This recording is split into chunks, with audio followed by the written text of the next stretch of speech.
सुनो कहानी चैनल में आपका स्वागत है। आज की हमारी वीडियो है कपाल मोचन सरोवर का महत्व। मोचन तीर्थ यमुनानगर जिले के बिलासपुर में हिंदुओं और सिखों का स्थान है। पुराणों में कपाल मोचन तीर्थ का प्राचीन नाम गोपाल मोचन और सोमेश्वर मोचन था। इसका वर्णन महाभारत और वामन महापुराण में वर्णित है। स्कंद पुराण के अनुसार कपाल मोचन तीर्थ ब्रह्म हत्या नाशक व सभी प्रकार के ऋणों से मुक्ति प्राप्त करने का एकमात्र स्थान है। प्राचीन काल में गदकल्प में ब्रह्मा जी ने यज्ञ करवाने के लिए 3 कुंड बनवाए। यह तीनों कुंड ही पलक, सोम सरोवर व ऋण मोचन कहलाए। सोम सरोवर का ही नाम भगवान शंकर जी ने कपाल मोचन रखा। त्रेता युग में भगवान श्री राम रावण का वध करने के बाद ब्रह्म हत्या के पाप से मुक्त होने के लिए परिवार सहित इस तीर्थ पर पधारे थे। द्वापर युग में भगवान श्री कृष्ण जी भी पांडवों सहित यहाँ पर पधारे थे। पांडवों ने गुरु द्रोणाचार्य का वध करने के पश्चात ब्रह्म हत्या के पाप से इसी स्थान पर मुक्ति पाई थी।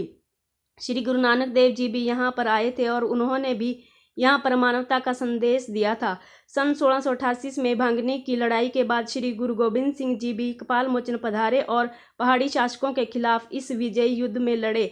सैनिकों को सम्मान स्वरूप पगड़ी भेंट की और इसी स्थान पर 52 दिन ठहरे।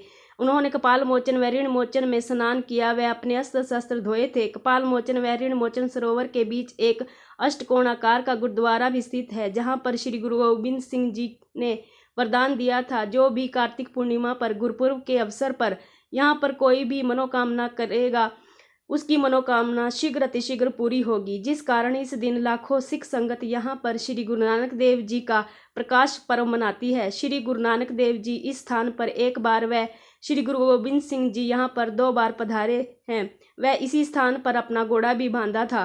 स्कंद महापुराण के अनुसार कलयुग के प्रभाव से ब्रह्मा जी के मन में अपनी पुत्री सरस्वती के प्रति मन में बुरे विचारों ने प्रवेश किया। इससे बचने के लिए सरस्वती ने द्वैत वन में भगवान शंकर से शरण मांगी। सरस्वती की रक्षा के लिए भगवान शंकर ने ब्रह्मा का सिर काट दिया, जिससे उन्हें ब्रह्म हत्या का पाप लगा। इससे शंकर भगवान के हाथ में ब्रह्मा कपाली काले रंग की खोपड़ी का निशान बन गया। सब तीर्थों में स्नान और दान करने के बाद भी वह ब्रह्मा कपाली का चिन्ह दूर नहीं हुआ।